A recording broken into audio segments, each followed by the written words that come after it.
Assalamualaikum warahmatullahi wabarakatuh. Kembali lagi dengan saya Suci Yulianda dengan NIM 1925095.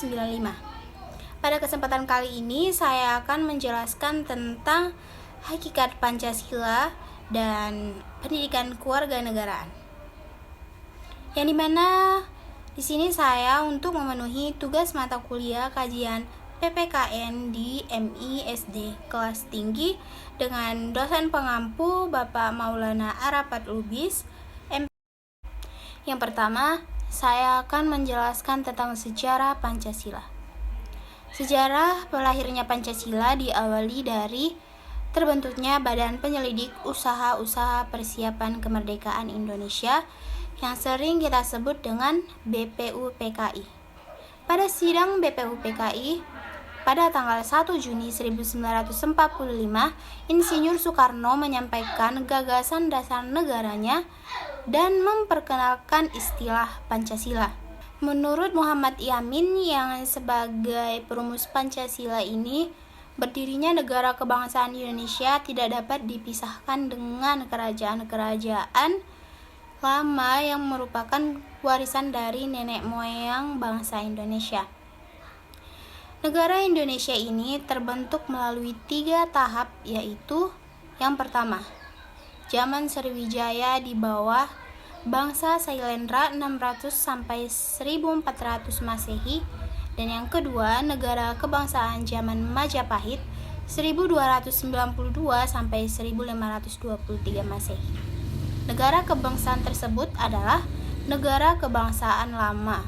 Dan untuk yang ketiga, negara kebangsaan modern, yaitu negara Indonesia merdeka pada tahun 17 Agustus 1900. Nah, adapun kerajaan dan masa kebangkitannya, misalnya yang pertama yaitu Kerajaan Kutai. Pada masa Kerajaan Kutai ini, Bang Sumandio mengatakan bahwa Indonesia memasuki era sejarah pada tahun 400 Masehi dengan ditemukannya bukti 7 Yupa Prasasti, yang dimana menurut prasasti tersebut terlihat bahwa Raja Mulawarman adalah keturunan Raja Asmawarman dan keturunan Kudungga, yang dimana Raja Mulawarman ini mengadakan pesta sesuai dengan prasasti dengan memberikan sedekah kepada Brahmana, yang mana kita ketahui bahwa Brahmana merupakan seseorang yang membangun Yupa Prasasti sebagai rasa terima kasihnya kepada raja yang bermurah hati kepada kaumnya. Pada zaman dahulu terdapat 2 kerajaan yang berhasil menyatukan dengan hampir separuh wilayah Indonesia ini dan seluruh wilayah Indonesia saat itu, yaitu Kerajaan Sriwijaya di Sumatera dan Kerajaan Majapahit di Jawa. Begitulah pada Kerajaan Kutai tadi. Untuk yang kedua yaitu pada masa Kerajaan Sriwijaya. Pada abad ke-8 berdirilah Kerajaan Sriwijaya ini di bawah kekuasaan Wangsa Sailendra di Sumatera yang berbahasa Melayu kuno dengan menggunakan huruf Pallawa, di mana huruf Pallawa ini dikenal juga sebagai kerajaan maritim yang menggadaikan jalur perhubungan laut.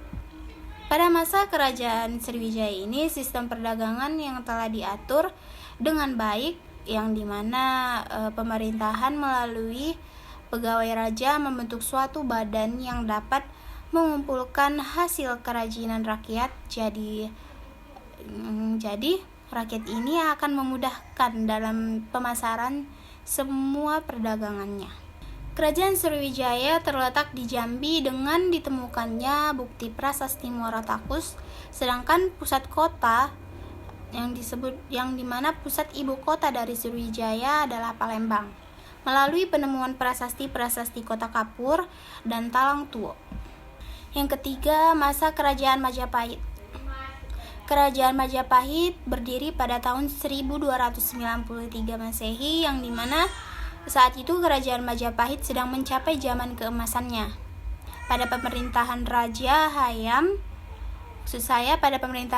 Wuruk dengan Majapahit, Gajah Mada jadi Waktu itu agama Hindu dan Buddha ini hidup berdampingan dengan damai dalam satu kerajaan sebelum kerajaan Majapahit.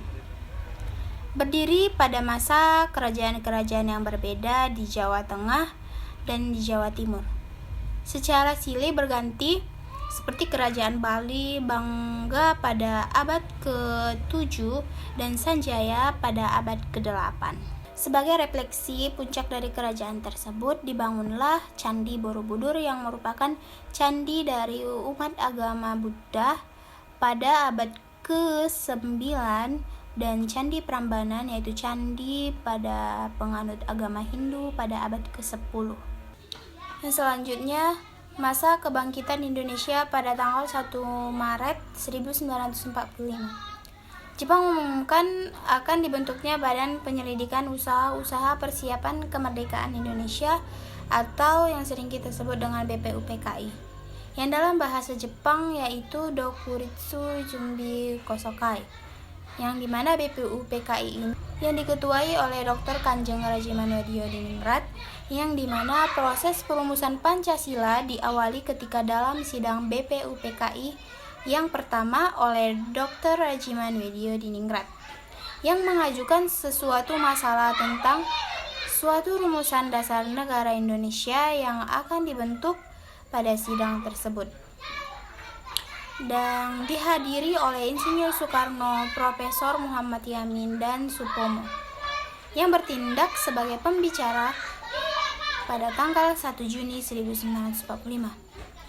Insinyur Soekarno berpidato pada sidang BPUPKI mengenai rumusan dasar negara pada tanggal 28 Mei 1945 dan keesokan harinya 29 Mei 1945 pembahasan dimulai dengan tema dasar negara.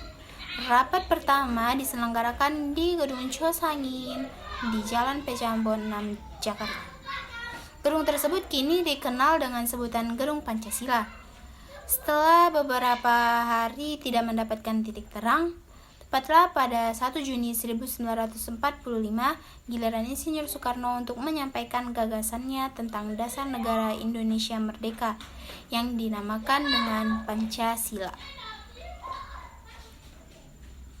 Muhammad Yamin yaitu sebagai ahli hukum asal-usul untuk menyampaikan gagasannya melalui pidatonya mengenai dasar negara. Pada hari Selasa tanggal 29 Mei 1945 tepat pada pukul 11 waktu Indonesia Barat sebagai berikut. Yang pertama, peri kebangsaan, yang kedua, peri kemanusiaan, yang ketiga, peri ketuhanan, dan yang keempat, peri kerakyatan, dan yang kelima, kesejahteraan rakyat. Terdapat juga usulan tertulis mengenai rancangan Undang-Undang Dasar Republik Indonesia. Pada pembukaan dari rancangan Undang-Undang Dasar tercantum rumusan dasar negara yaitu yang sudah ditetapkan pada tanggal 1 Juni 1945 yang disampaikan oleh Bapak Insinyur Soekarno yang berisi: yang pertama, ketuhanan yang Maha Esa, yang kedua, kebangsaan persatuan Indonesia, yang ketiga, rasa kemanusiaan yang adil dan beradab, yang keempat, kerakyatan yang dipimpin, dan yang kelima, keadilan sosial seluruh rakyat Indonesia. Selanjutnya kita akan membahas tentang pendidikan kewarganegaraan ataupun PKN. Yang pertama itu sebelum proklamasi kemerdekaan. Berdasarkan pengajaran dari Burgerhende, lebih lanjut menjelaskan bahwa pelajaran ini dimaksudkan oleh pemerintah Hindia Belanda agar rakyat jajahannya lebih memahami hak dan kewajibannya terhadap pemerintahan Hindia Belanda.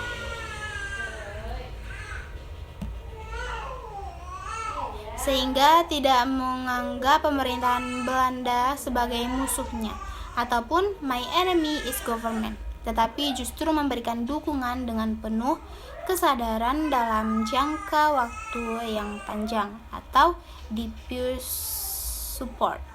Selanjutnya masa perkembangan dan era reformasi sampai sekarang. Yang pertama, kurikulum 1999. Pada tahun 1999, PPKN tidak lagi diajarkan dalam bentuk hafalan, tetapi dikerjakan melalui pengalaman sehingga menjadi terbiasa. Jadi dari itu, guru perlu berupaya membangun lingkungan dan suasana belajar yang demokratis maupun bersifat kritis sebagai miniatur kehidupan bermasyarakat. Yang kedua, kurikulum berbasis kompetensi 2004. Di tahun 2004 ini, pada mata pelajaran pengetahuan sosial, ruang lingkup kajian pendidikan kewarganegaraan dinamai dengan aspek sistem berbangsa dan bernegara. Yang dimaksud sebagai salah satu dari 5 aspek mata pelajaran pengetahuan sosial. Yang ketiga, kurikulum tingkat satuan pendidikan ataupun yang kita sering sebut yaitu dengan KTSP. KTSP ini dicetuskan pada tahun 2006 yang dimana KTSP disusun berdasarkan standar isi, standar kompetensi, dan kompetensi dasar. Hal ini terdapat pada Perdiknas nomor 22 tahun 2006 yang mengatakan bahwa standar isi yang berisikan mata pelajaran pendidikan kewarganegaraan atau PKN merupakan mata pelajaran yang memfokuskan pada pembentukan warga negara yang memahami dan mampu melaksanakan hak dan kewajibannya untuk menjadi warga negara Indonesia yang cerdas, terampil, dan berkarakter, yang diamanatkan oleh Pancasila dan Undang-Undang Dasar tahun 1945. Selanjutnya, kurikulum 2013. Tahun Timbul 2013 ini dinyatakan sebagai penyempurnaan dari kurikulum tingkat satuan pendidikan ataupun KTSP yang menuntun siswa lebih berkembang lagi dalam mindset, karena semakin berkembangnya zaman maka harus semakin berkembang juga pemikiran seseorang melalui pendidikan. Ujung tombak pendidikan ialah berdasarkan kurikulum. Tanpa kurikulum ini tidak ada tujuan pendidik dan tidak ada juga tujuan peserta didik. Kurikulum 2013 menjadikan posisi mata pelajaran PKN sangat diprioritaskan, bahkan masuk ke dalam mata pelajaran wajib pada tingkat sekolah dasar. Pendidikan kewarganegaraan ataupun PKN berubah nama menjadi Pendidikan Pancasila dan Kewarganegaraan ataupun PPKN. Untuk penjelasan yang terakhir yaitu tentang definisi PPKN. Pancasila adalah dasar falsafah negara Indonesia dan ideologi negara yang diharapkan menjadi pandangan hidup bangsa Indonesia, sehingga dasar ini sebagai pemersatu. Pancasila adalah 5 asas moral yang relevan untuk ditetapkan menjadi dasar negara, karena nilai-nilai Pancasila yang juga memiliki ilmu pengetahuan dan dari aspek ontologi, epistemologi, dan aksiologi itu harus mampu dijadikan landasan dasar dalam upaya mengembangkan Pancasila dan mengatasi persoalan bangsa Indonesia saat ini.